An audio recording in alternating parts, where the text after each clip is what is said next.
Если вы не возражаете, я предоставлю слово госпоже Appolenia. Floor is yours, please. Thank you very much. Good morning, ladies and gentlemen. It's a pleasure for me to provide some highlights on our review, the fall-winter 2018 economic updates. As you see, the title is Growth Despite Emerging Economic Opportunities in the Region. We also will cover a little bit on the special topic on agriculture. Of course, I'm not an agricultural specialist, but our colleague could not connect, so that, but we'll try to present it accordingly. The presentation has three main items in terms of the agenda. After that, of course, we'll have a Q&A. The first topic is on the macroeconomic performance for the year 2018, and we'll also share with you our projections for 2019 and 2020, and then we'll focus a little bit on the special topic on agriculture. So in terms of the macroeconomic performance overall, I think overall the economy has performed, has a rather decent performance in the way that, especially if you want to look at what is happening on growth. Of course, growth has slowed down compared to the performance that was registered in 2017. And also when you look at the trend over the past about five years or so, growth has been averaged around 4% thereabout. Of course, the question is this the maximum the country can attain, or should we aim a little bit higher?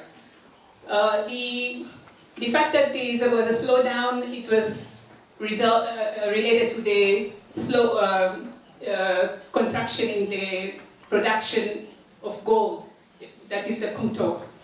That affected the overall the outcome on the growth GDP. When you look at the composition of the real GDP for the Kyrgyz Republic, of course, you know the services continues to be very strong, but the fact that when you look at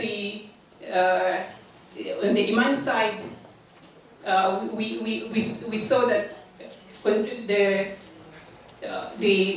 savings, of course, with the net exports, I mean, it was actually the government, the country did not achieve, and there was an imbalance in the sense that imports exceeded exports. And also, we noted that there was an increase in private consumption, which also is remittance driven basically, and it contributed also to the increase in import that resulted in a situation where the value of the Kyrgyz imports was much higher than the value of the exports. So even when you look at the growth, the growth is not really well diversified. I mean, there is need to look at trying to address some of the challenges that affect the ability of the economy to diversify itself, and know how to diversify the market. The market is limited, of course. Most the major markets that the countries depending on is, of course, Russia, Kazakhstan, and the other members in the EU. The challenges that constrain the country's ability to grow. These are more or less long-term constraints that we have been talking about for a long time. There is an element, of course, of policy uncertainty that affects ability. it hinders or deters some of the investors to come to invest in the country. It's all related to the business environment situation, challenges of implementation, especially on the regulation. So these are some of the aspects that the country needs to address in order to be able to achieve much higher rates of growth. Of course, the fact that the country is a landlocked country with a very harsh terrain, the cost of transportation, especially to the import markets, is high. So it also adds a little more cost and makes some of the country's exports uncompetitive. And especially when you compare to other countries, neighboring countries, maybe they're able to compete and deliver quality products on quality and also on volume, but ours may not even meet those standards of being quality products, or we don't have enough volumes, and the cost of transportation adds on to that. So that aspects, those are some of the issues that we need to address.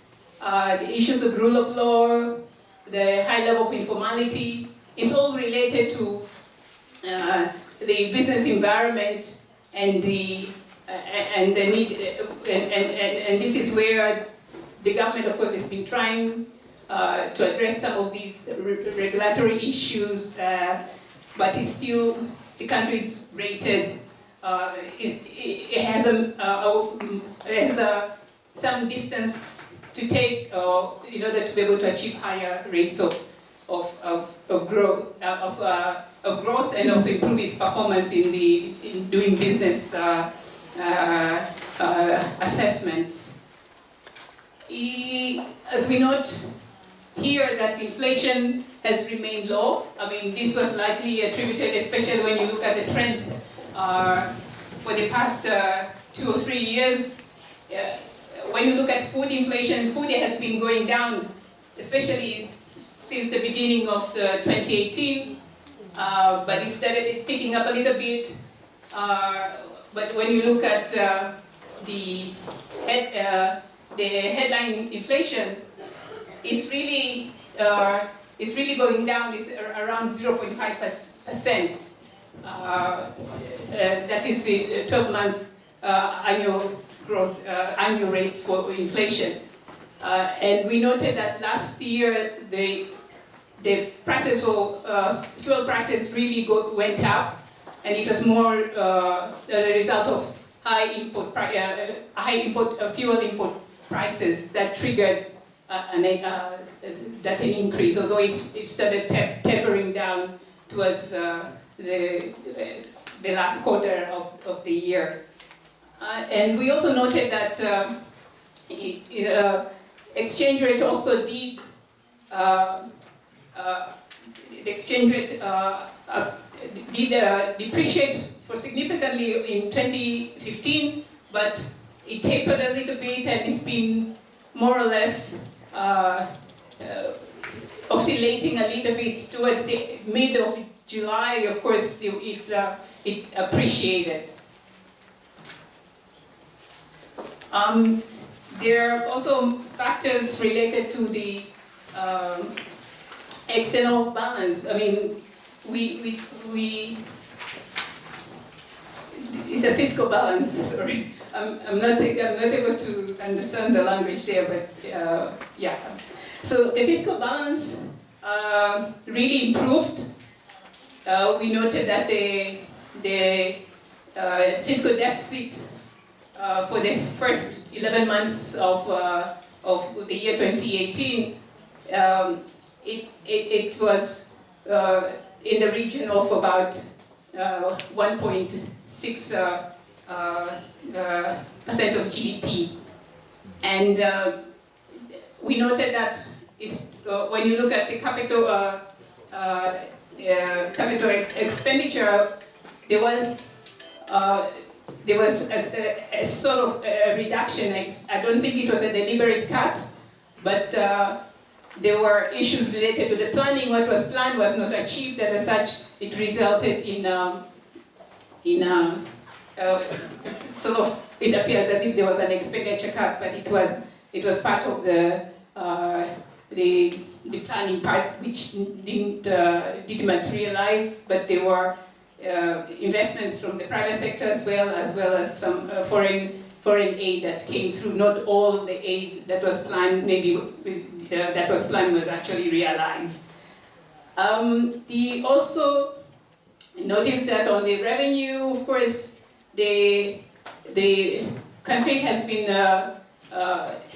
performing relatively well. Looking at the current revenue over time, they have really been more or less they've been maintained.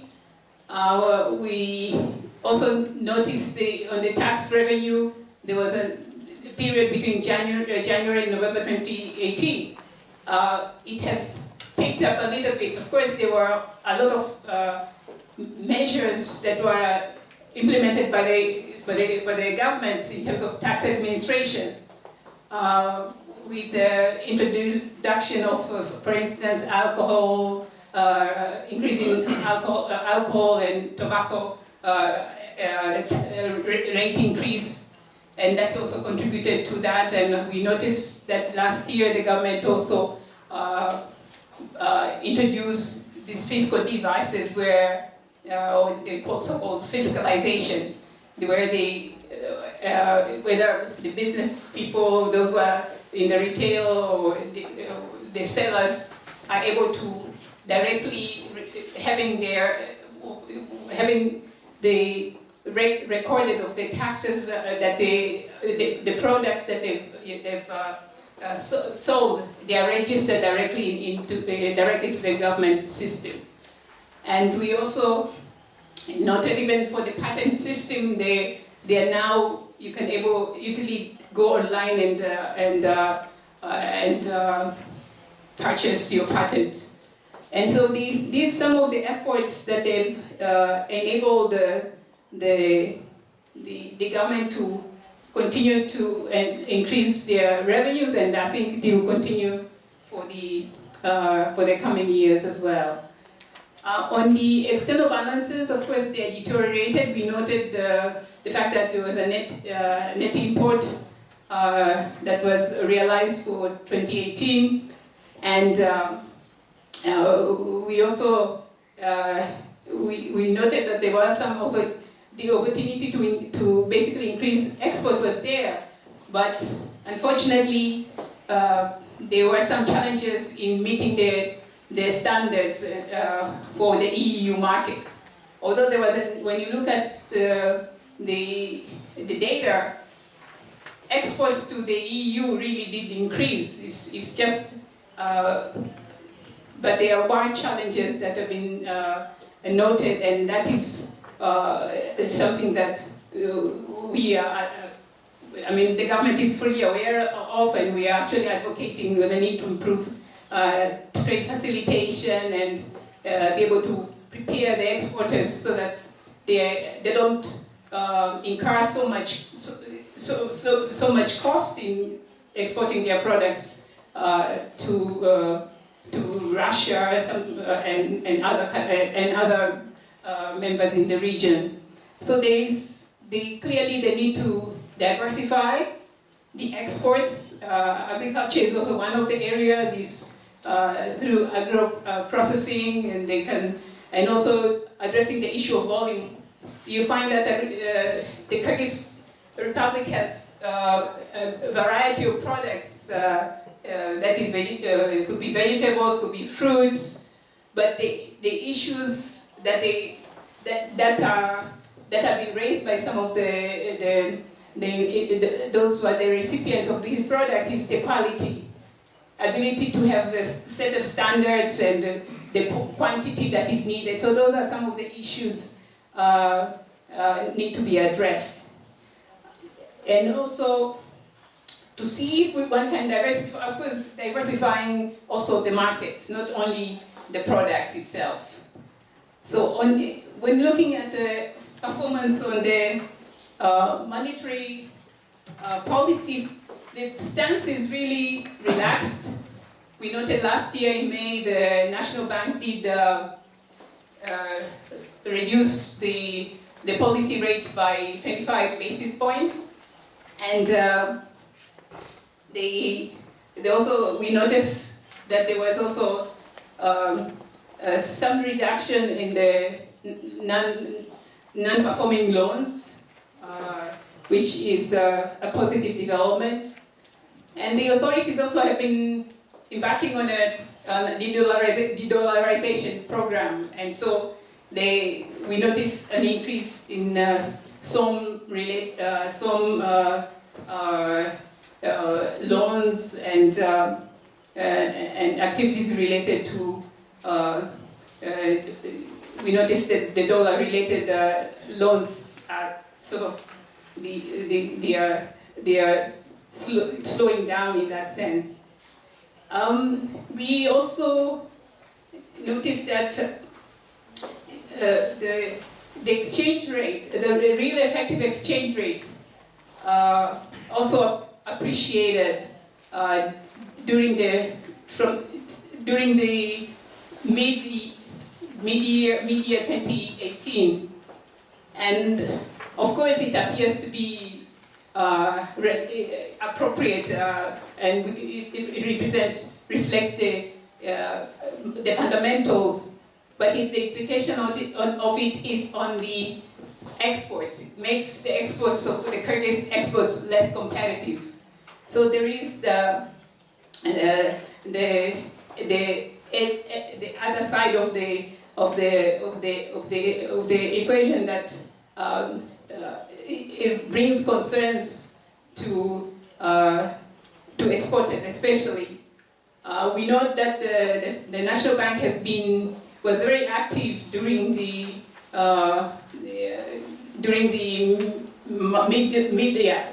mid-year last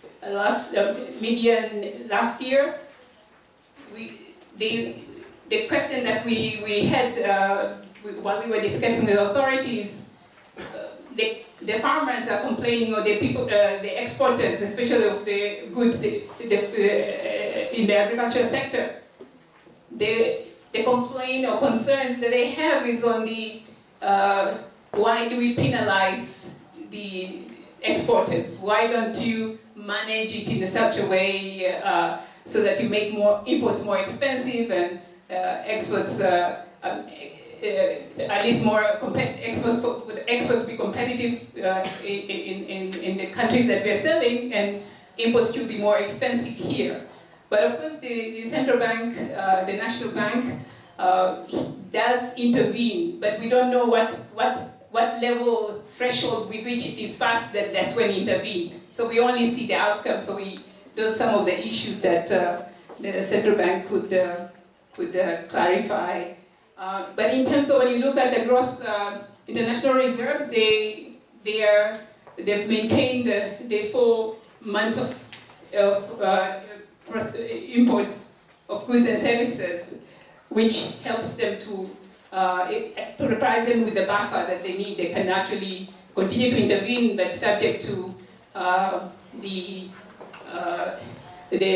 needs to do it, because their function is to ensure stability, price stability, and as we noted, the price is relatively stable. Inflation is going down, and the like. So the other point that we want to make here is the fact that despite all these efforts to make sure that the economy grow faster and we create jobs and provide the social support to those who are less able to generate enough income, and that is the poor. Unfortunately, poverty remains stagnant despite all the efforts that we are making. For the poor, who mostly rural, agriculture is really the backbone. For them, that's where they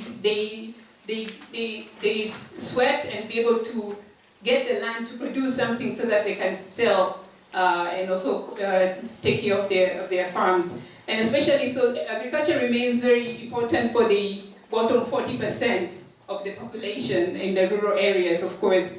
And it's also absorbed a large share of employment. They employ a lot of people, so it's an important sector. So we noted as well, employment rate actually slightly declined to 55.9% over the past 2 years. And we all aware that a large share of the population is in the informal sector, especially in terms of employment.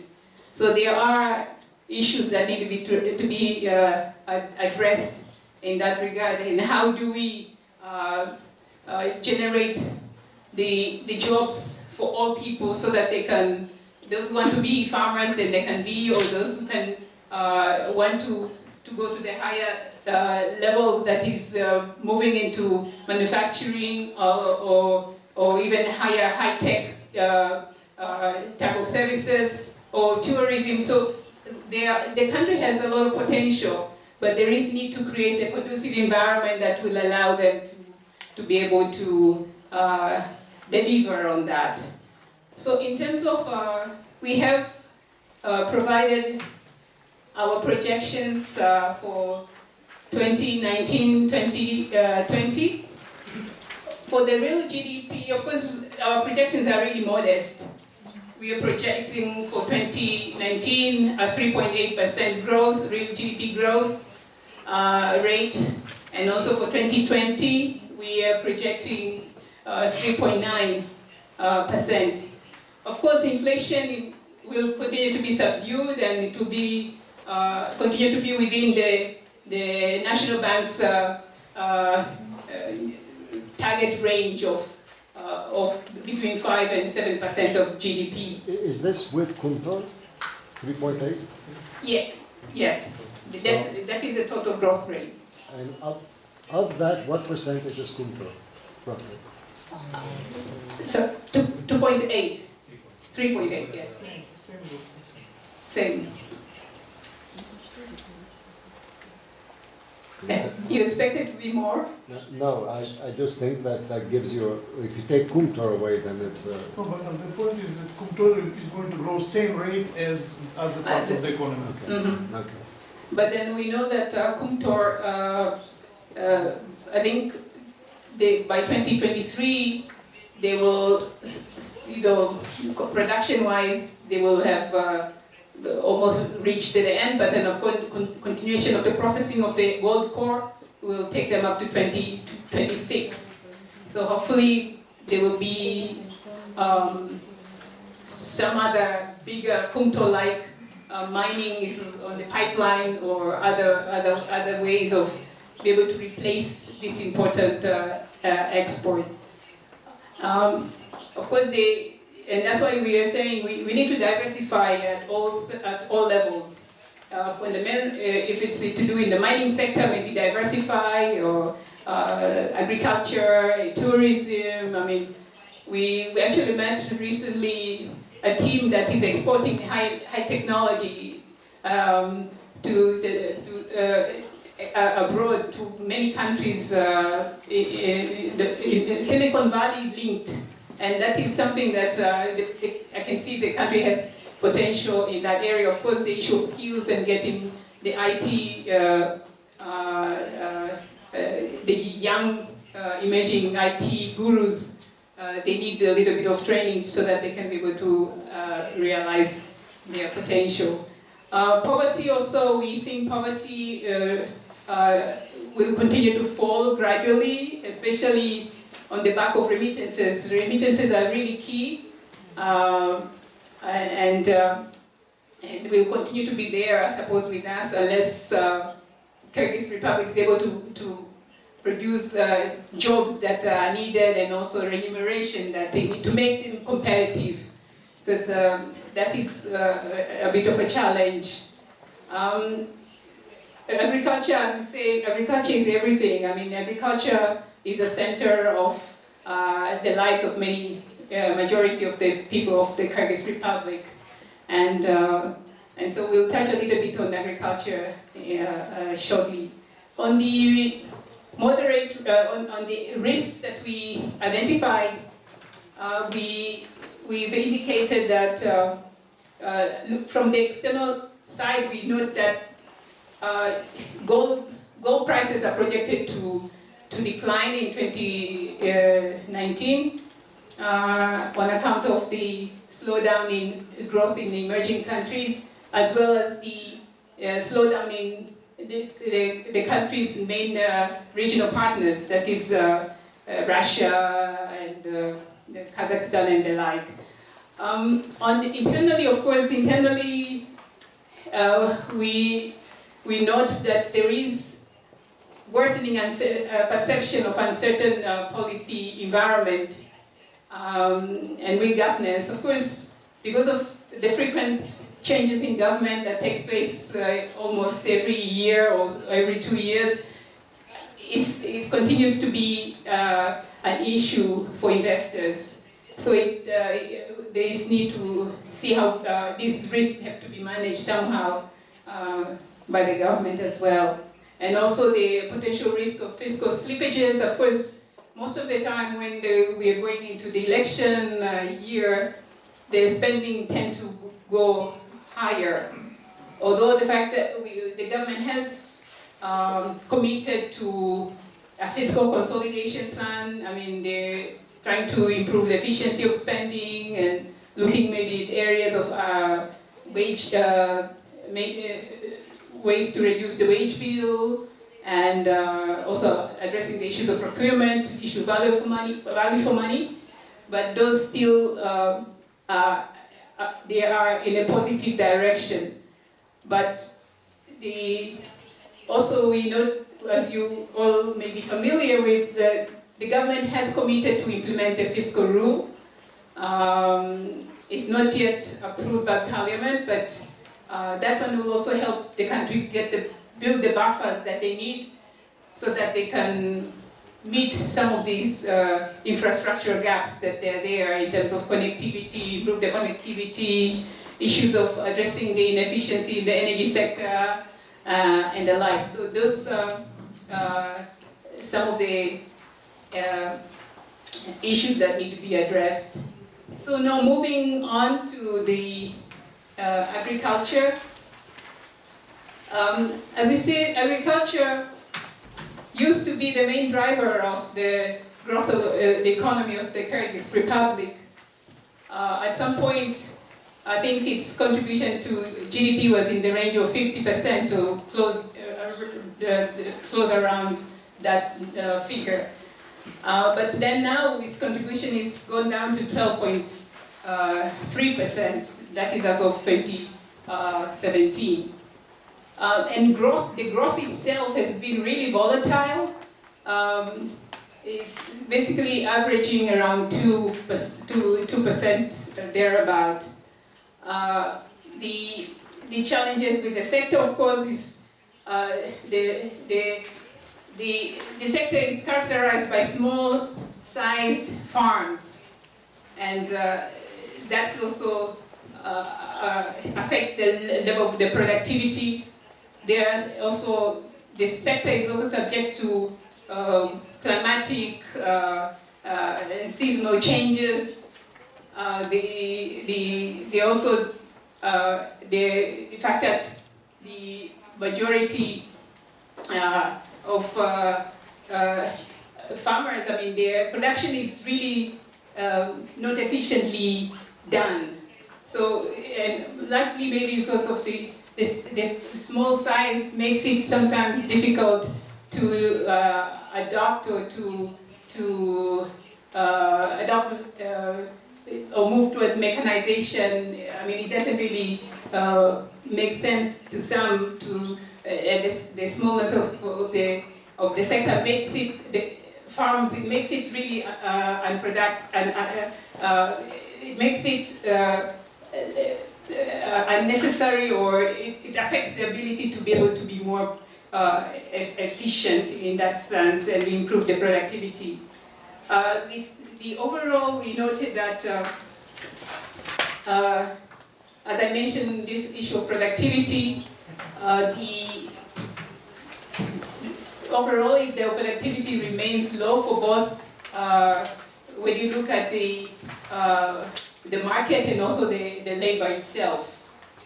When you look at this chart here, that we noticed that at a time where there was the reduction in the labor force in the farming sector, but we noted that there was an increase in productivity. So the correlation between the size of the farm and the movement of farmers from farming, it allows some level of increase in productivity in some areas. So that is something that we found interesting. We also know that most of the farms and agri-farms are not really linked to the market, and as such, there is a disconnect between all the efforts they are putting in inability to go and be able to sell the products in the right market. And so there is really need to develop this agri-farm or sector that has a potential of employing more people and also earning revenue for the government as well. So what we see most here, the challenges in the sector is the issue of market failure. The sector faces a lot of challenges in terms of equipment, in terms of research and development. I mean, they're not empowered.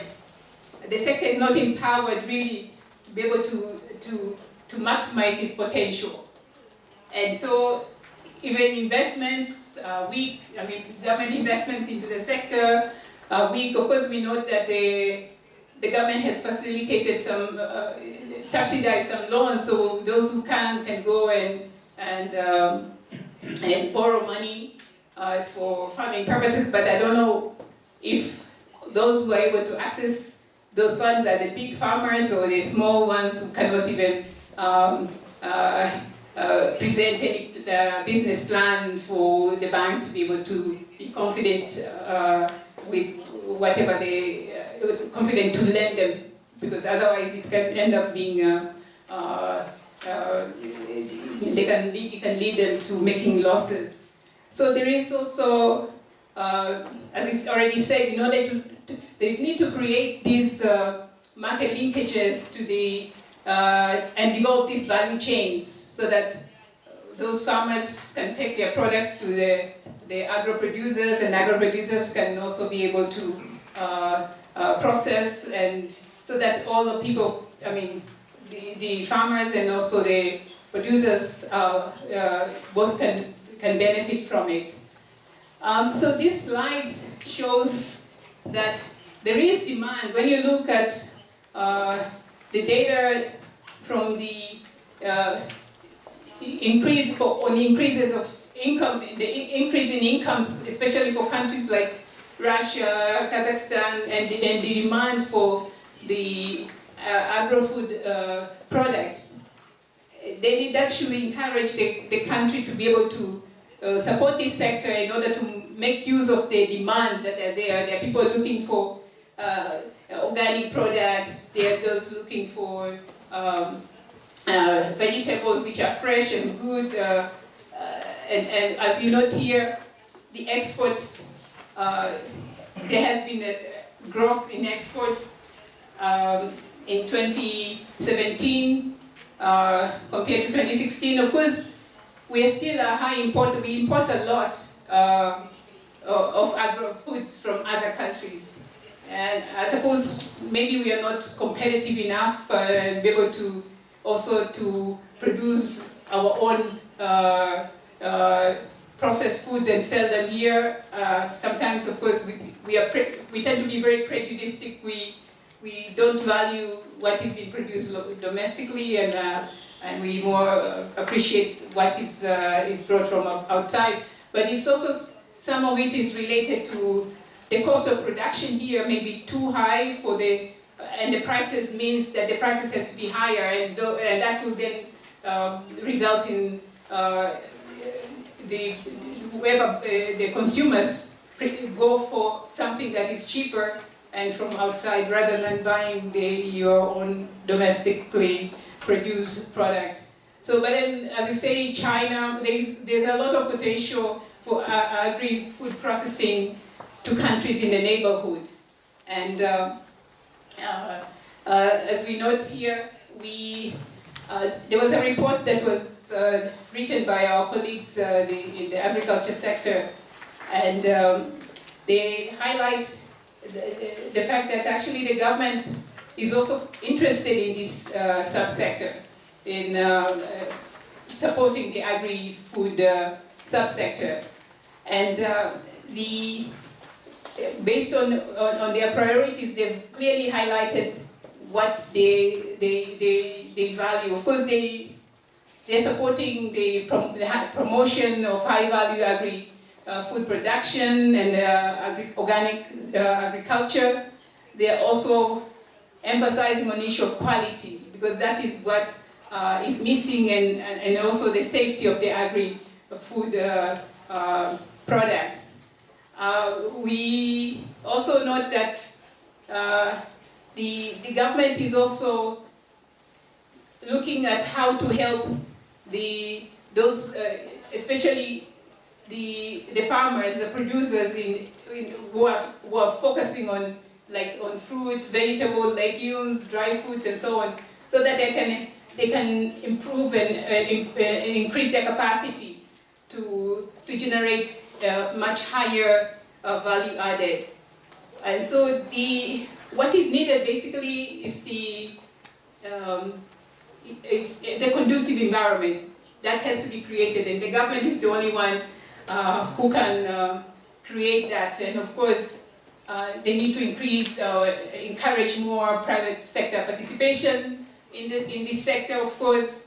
Also looking at how we can strengthen the farmers' organizations, and their efforts also will be needed in encouraging these small and medium-sized agriculture enterprises to be to mature and be able to compete competitively in the market.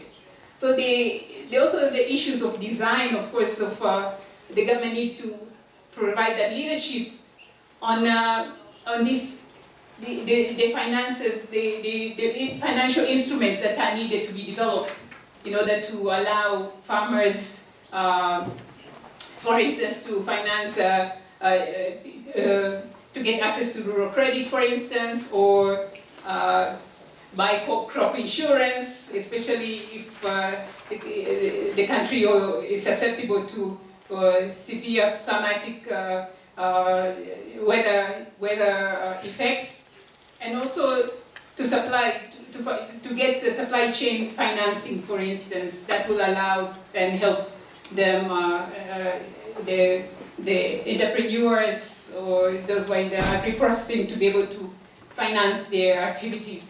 And also the issue that is also important that we also have to mention is the need for storage. Having a facility that can store these products, and it means that you have to put money to invest in those facilities, and as well as the distribution of those products.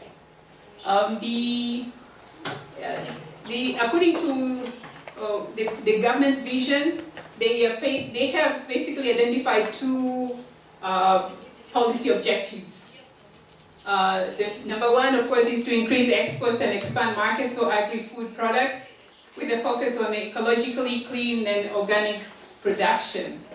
And number two is to increase value addition in an agri-food subsector, while promoting coordination and cooperation and strengthening the market linkages. So there is, as we noted earlier, I mean, these of course will help to solve some of those problems. but there is also need to increase to expand basically the geography of the market itself, for the agriculture, the products that will be produced, and as already mentioned, I mean, there is a potential and there is demand for the Kyrgyz goods, both for domestic consumption as well, and for external markets as well. So it's not like we are only looking outside, but domestically there are people who are conscious of health conscious, and they're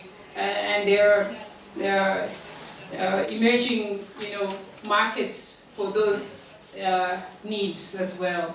So in order to realize those two objectives, our colleagues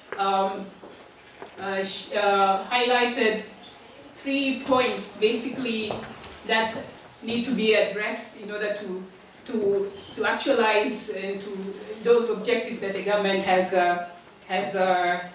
laid out. Number one, of course, is to expand markets and improve competitiveness. That is what we've been talking about.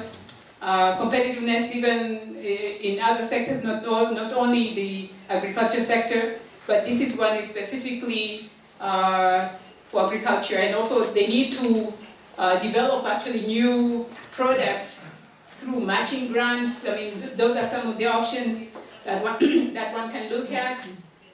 And we also, another proposal or an option that the government has to look into, of course, is to link small enterprises and farmers with markets and promote value addition. Of course, these are some of the issues we already highlighted.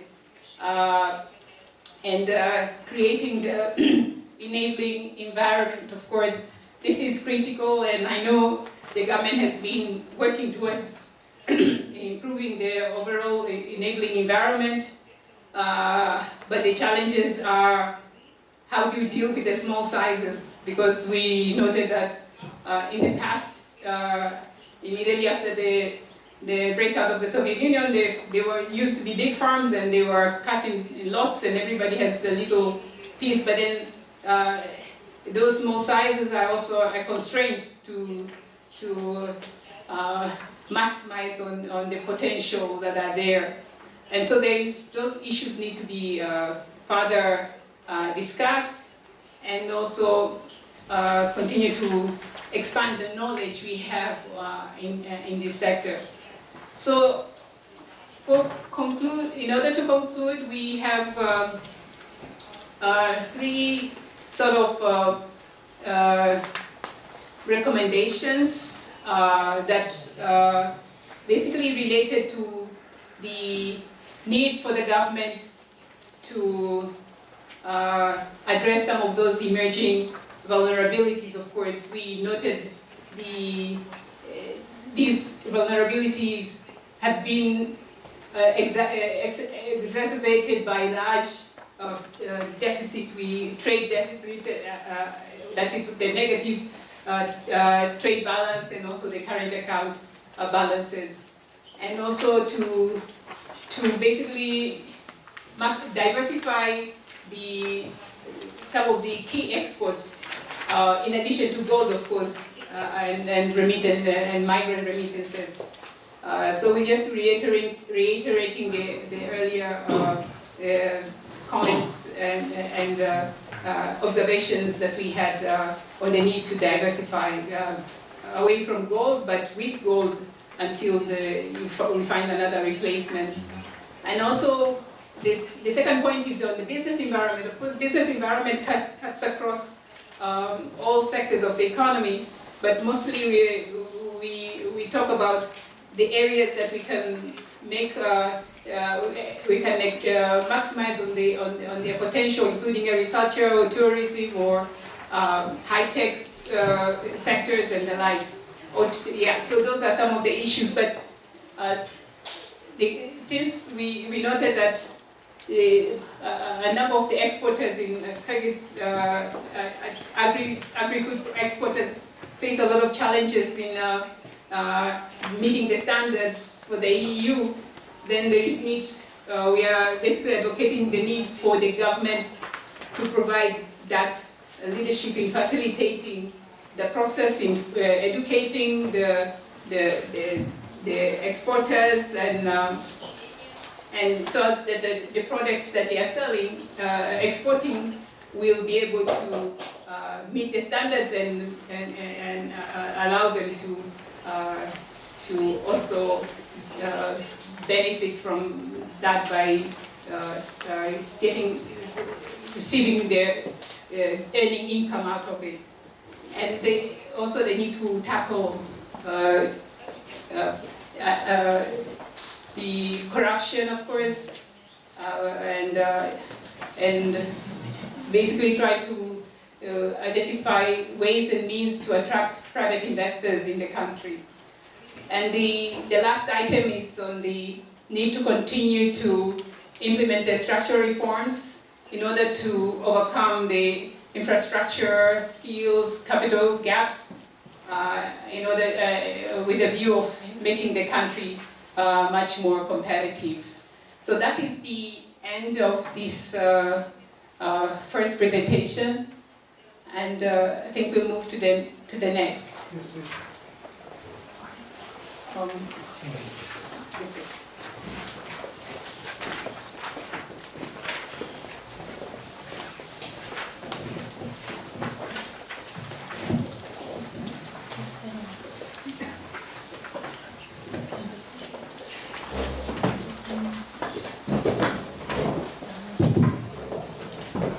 So, good evening everybody.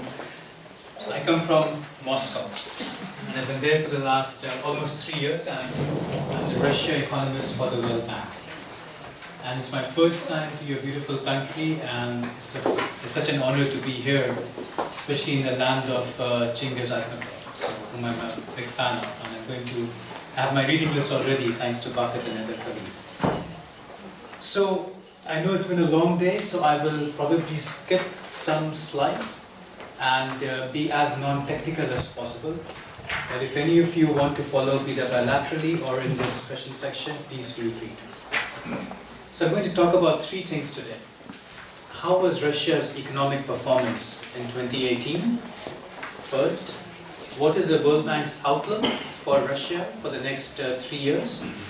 And third, what is our outlook in for Russia's potential growth, which is really long-term growth for the next 8 to 10 years. Right? So let's start with the 2018 performance, and this is a slide that shows that in the first 2 quarters, the first half of 2018, it was quite decent. This is 0.5%, but it basically fell flat in the 3rd quarter. And I'm going to give you 5 reasons why that is. And let's talk about the first reason, which is a weaker harvest in 2018. So Russia's harvest went down from 135 million tons in 2017 to 109 million tons. So that's one factor that affected the economy in 2018. The second factor is sluggish performances in manufacturing and basic sectors. So if you look at what's happening to manufacturing and basic sectors, by basic sectors I mean agriculture, construction, industrial production, transport, wholesale and retail trade, it hasn't exactly been increasing. So that has taken somewhat of a dip in the first half of 2018, in the first 3 quarters of 2018. The third factor is the waning effect of FIFA. So I don't know if any of you had a chance to see any FIFA games if you went to Russia. I was there and it was the best time to be in Russia last summer. The economy got a boost from the construction of the infrastructure of the stadiums, but that was in 2017. It got a boost again in 2018 because of services, so because of the influx of all the people who came to see FIFA. But sadly, that effect has gone away. So that's another reason why, the third reason why the economy has not performed so well in 2018. The other 2 reasons, the remaining 2 reasons are exogenous. The first is just the global economy. So rising trade tensions between major countries have affected the the global economy, even though global growth was good in 2018 more or less.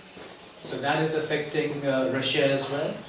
The second is a slowdown in Russia's main trading partners, basically China and the Euro area, because they are going through slow and declining net exports.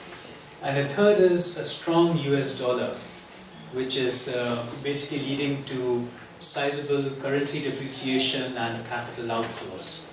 So if you think of countries such as Argentina, Indonesia, Turkey, these are all countries that were affected by this factor, a lot more than Russia. Russia was affected too, so if you look at the Russian ruble, it depreciated by 13% in 2018 compared to 2017, and there were net capital outflows. So in other words, more capital left Russia than came in. This was because of reduced interest of investors in Russian assets, reduced net FDI, and a sell-off of Russian bonds, overseas bonds. So, and the fifth and final factor are global oil prices, which even though they were higher than they were in 2018 and they were in 2017, they remain volatile, and you can see the volatility from yourself, and that has affected a major oil exporter like Russia as well. So these 5 reasons put together, I hope to give you a flavor of why the Russian economy in 2018 experienced some slowdown. But the question is, are these 5 factors, how worrisome are they for Russia? So let me take them in 2 steps, external and domestic. So on the external front, this is quite interesting, Russia has very strong external buffers. So it has a world's 4th lowest external debt to GDP of about 30% GDP. This is 4th after China, India and Brazil. Russia has the world's 3rd highest amount of international reserves, almost $500 billion. 3rd only after China and Saudi Arabia. It has over 16 months of import cover. And it is the only major country in the world that has twin surpluses, so both its current account and its fiscal accounts are in surplus. And underpinned by something called the fiscal rule, which protects the economy from the volatility of oil prices, and the floating exchange rate, the floating ruble. All these factors together mean that on the external front, Russia checks out. It has strong external buffers. But on the domestic front, the situation is slightly different, and I'm going to talk about 3 things. I'm going to talk about inflation, banking, and the fiscal situation. And I'll just give you a flavor of these 3 things, and I'm happy to have exchanges afterwards. So let's talk about inflation. So the CBR is the central bank for Russia. The CBR has a target of 4% inflation rate, and it's more or less there. You can see where inflation was just in 2016, reaching almost 12%, and it's down to 4%. So even though inflation is around the central bank's target, there are some considerations. So one is growing inflationary risk. So Russia increases VAT tax rate from 18 to 20% effective January 1st of 2019. So that is putting in some inflationary pressures. The ruble has depreciated by 13%, as I mentioned,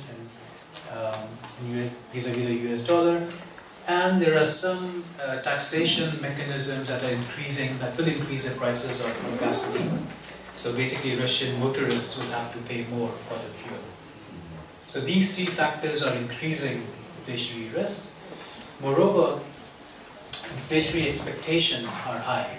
So if you're a central bank, you work for the national bank here, what concerns you more is not actual inflation, what concerns you more is inflationary expectations.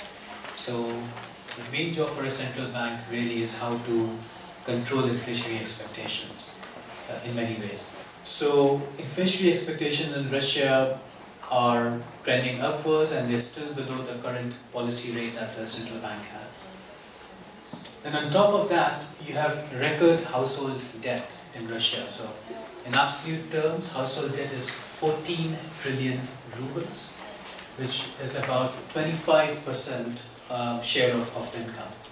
So why is this? It's because households are borrowing more and more. They are getting more and more loans, basically to take on mortgages. Now, in and of itself, this should not be a concern. It's good. Access to finance. If you want to borrow, you should be able to borrow. But the problem is this lending. Some of this lending is highly unsecured and risky. So that's the problem with household debt. And on top of that, you have less capital buffer. So capital buffer is basically the measure of insolvency of the banking system. So there's a emergency. How much insulation do you have? How much buffer do you have? So compared to BRIC countries as well as Turkey, the Russian capital buffer in the banking system is relatively low, as well as it has high NPLs. NPL stands for non-performing loans. So non-performing loans are almost 11% compared to most BRICS. And on top of that, you have increasing concentration in the banking sector. So the top 5 banks in Russia now are 60% of the overall banking system compared to this 52% in 2013. Not only is there growing concentration, there is increasing state dominance. So state-owned banks account for 70% of all Russian assets. So the problem with increasing dominance and increasing concentration is that it's hurting private banks and it's hurting competition in the banking sector. And skewed allocation of capital affects the entire economy. This is the banking system we are talking about. It's not just confined to banking. So, growing inflationary risks, record household debt, banking system that is state-dominated, more and more concentrated, means that the central bank of Russia has some worrying to do. But that's okay. As somebody said, the job of a central bank is to worry. So, the central bank of Russia is no different.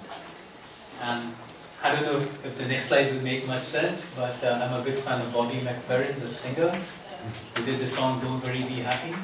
So if you think of this, the job of the central bank is to worry, I think Bobby McFerrin would have been a terrible central bank. Anyway. So our overall take on the banking, on the inflation and banking sector is that the central bank will more or less hit its target of 4%, but it has some of these issues that I mentioned.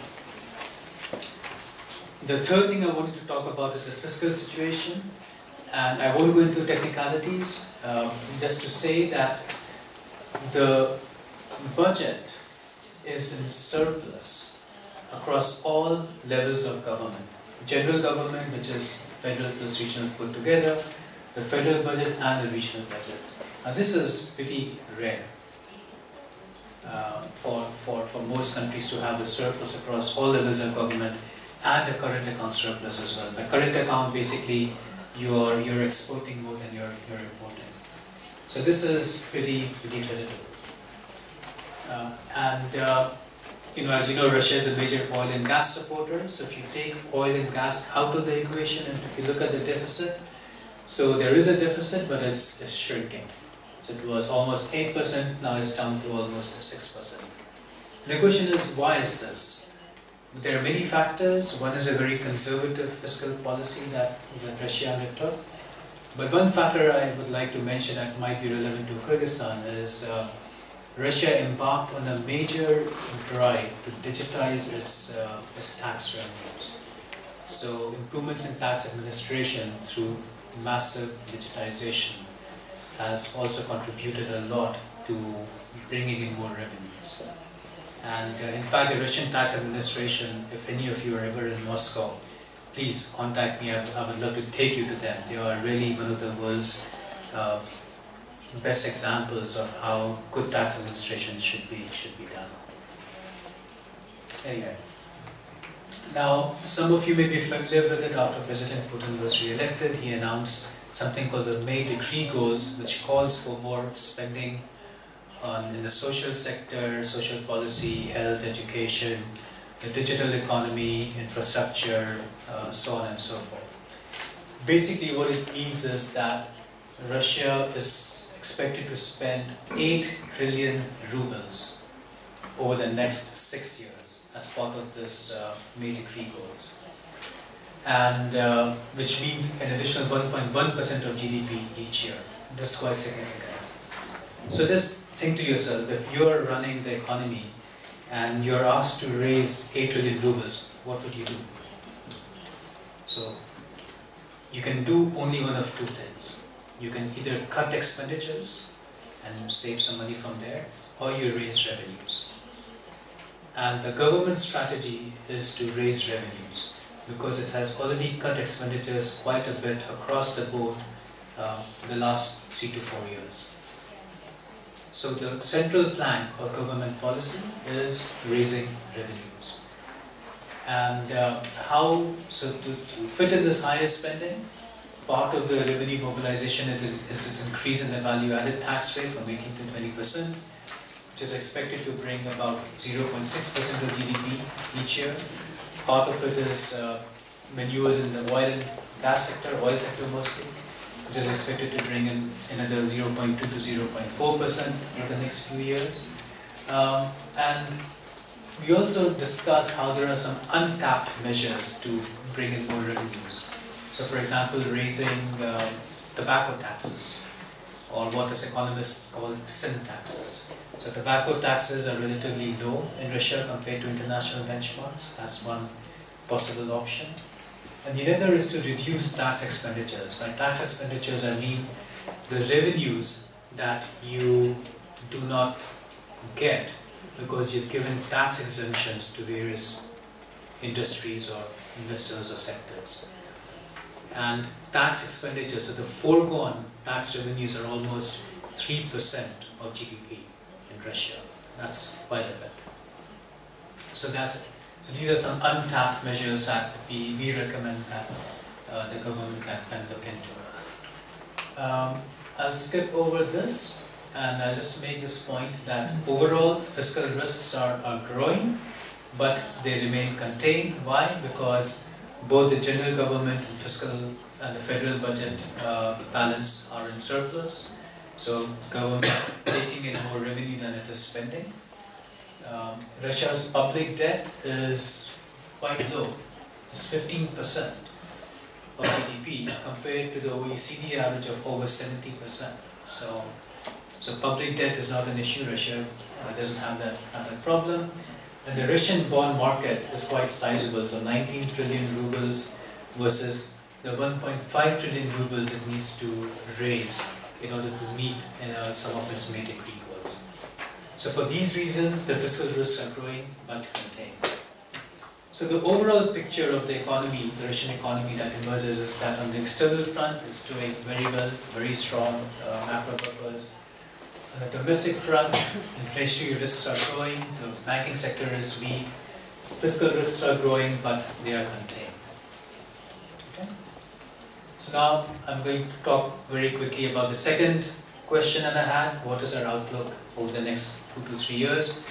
And given the close economic linkages between Russia and Kyrgyzstan, I think this might be of interest to you. And I'll just show you what our growth projections are. So they range from 1.5 to 1.8% of GDP. So in contrast to what Appolenia mentioned, Kyrgyzstan, the growth projections are around 3.8% of GDP. Now of course, Kyrgyzstan is at a lower base, but just to give you some comparison, Russia 1.5 to 1.8% growth projected. So growth prospects are basically modest. Now, this 1.5 to 1.8%, just to put things in perspective, is below the global growth average of 3%. So it's below that. It's also below the global growth average of emerging markets and developing economies, which is about 4.6%. Now there are favorable factors, so growth could be higher than 1.8%, and this is if oil prices get higher than expected oil prices. But there are a lot of unfavorable factors. So you have trade tensions that can actually worsen than they already are. You have global financing conditions that can suddenly tighten. And in the case of Russia, that can put pressure on the capital account, the financial account, lead to more inflation and reduce domestic demand. You have the threat of sanctions. So even though Russia has lived in an environment for the last 3 to 4 years of sanctions, there could be a next wave of sanctions, and at this point, nobody really knows what the sanctions are. And then you have the usual implementation issues about, you have these May decree goals, 6 trillion rubles will be spent over, 8 trillion rubles will be spent over 6 years, but how well will those projects be implemented? So, for these reasons, the unfavorable factors on balance are greater than the favorable factors. So our overall take on the Russian economy going forward is that macro stability, preserving macro stability, will remain a central plank of Russian macro policy, economic policy. Now, the one thing I want to talk about is diversification. So it's one thing to talk about how much the economy will grow, whether it's 1%, 2%, 3%. Another thing is how diversified the economy is.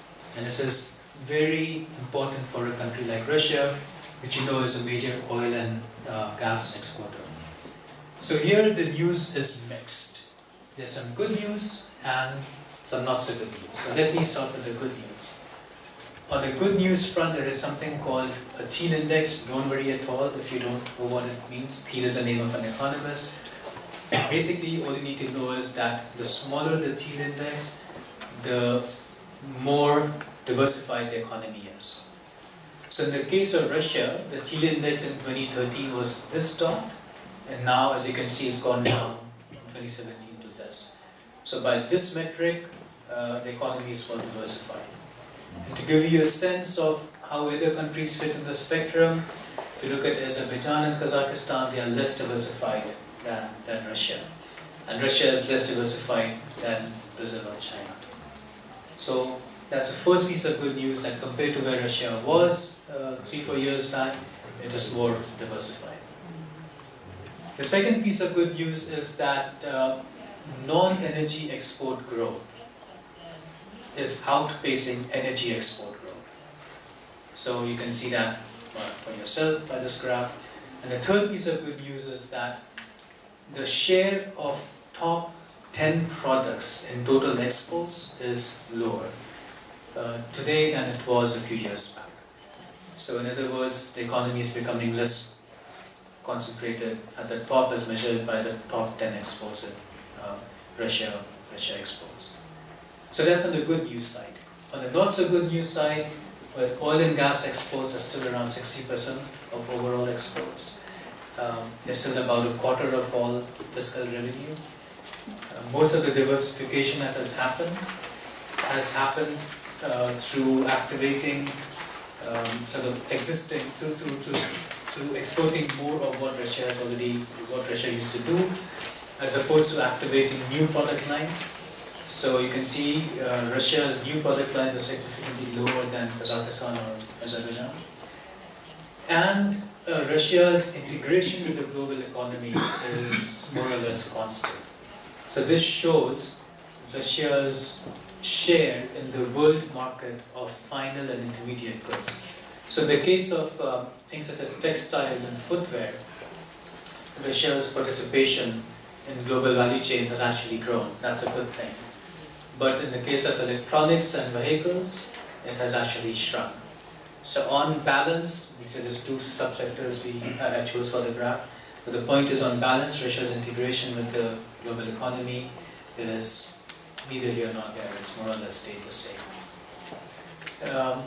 So here, the overall picture that emerges for the next 3 years is that the outlook is modest, growth of 1.5 to 1.8%, well below global growth average. And there is some diversification, and it's up to you whether you see the glass half empty or half full when it comes to diversification. Now I'm going to skip the poverty part and just talk about something called potential growth. And this is really the long-term growth. So let me see if I can explain this in simple terms.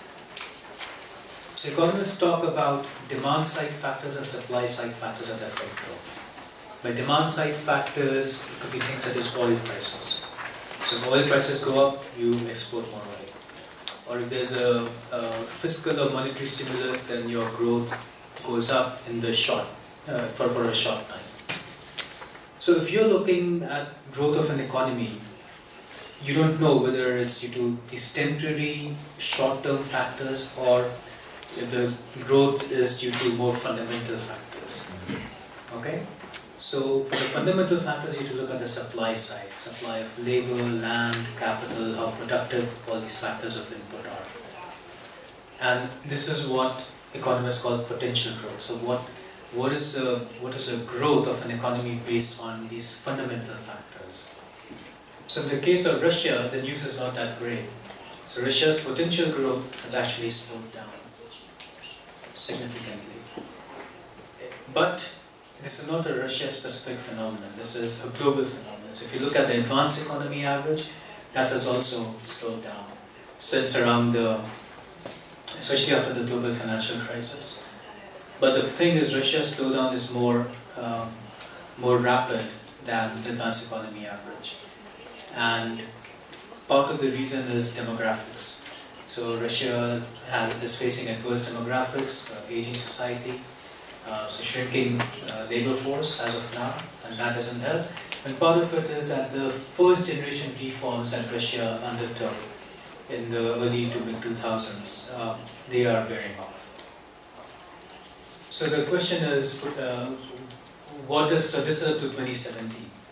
So for the next 10 years, what does this potential growth outlook look like? And it's not very promising. So Russia continues its gradual decline of potential growth for the next 10 years. And as you can see, it dips below the advanced economy average for the first time in 20 years. Now it picks up a little bit over here, and that's because of improvement in demographics. So fertility rates are expected to increase, and that is expected to help improve the working age population. So the last question we asked is, can anything be done to lift Russia's potential growth? And we considered various reforms, and these are the 4 reforms. So increasing the retirement age, so extending the working life of Russian people. And this is a reform that has already been passed by the government. And it's plus 5 years for both men and women. So men will now work up to 65 years. More migration, so the current policy proposal by the government is to almost triple annual migration from 100,000 to 300,000 to meet this shortfall in the working age population. Increasing the investment to GDP ratio from 23% to about 34%, and TFP stands for total factor productivity, which is basically the measure of how technologically dynamic an economy is. In the end, in the medium to long term, productivity is what drives the growth of any economy. It doesn't matter if it's Kyrgyzstan, China, Russia, India, US. So productivity growth in some ways is everything. So Paul Krugman, some of you may have heard of him, a Nobel Prize-winning economist, he famously said that in the long run, productivity is almost everything. So here we assume productivity to grow from 1.1 to 1.4%. And then we basically ask ourselves the question, well, if all these reforms were to take place, what will happen to Russia's potential growth? And voila, you can see that these reforms can actually double Russia's potential growth.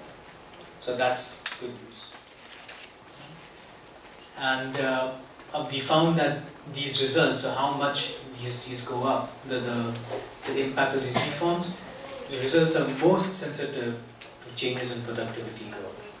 So a 1% change in total factor productivity can increase potential growth by an equal 1%. So it's a 1-to-1 relation between the two. So that's it. This is my final slide. So the title of our report is Preserving Stability, Halving Poverty, Doubling Growth. How? So preserving stability, Russia already does very well in terms of macro fiscal buffers. It's very strong externally. So this basically continue to do what you're doing is the sort of takeaway message on this. But there are certain revenue sources that are still untapped. So tobacco taxes, reducing wasteful tax expenditures. So that's another way of building more buffers and generating more revenues. Halving poverty I skipped, but the main message here is that halving poverty in Russia is within reach, and if you're interested, I'll be happy to talk about it later. And doubling growth, we just spoke about. So, if you've heard of Keynes, a famous British economist, his most famous saying is that in the long run, we're all dead, right?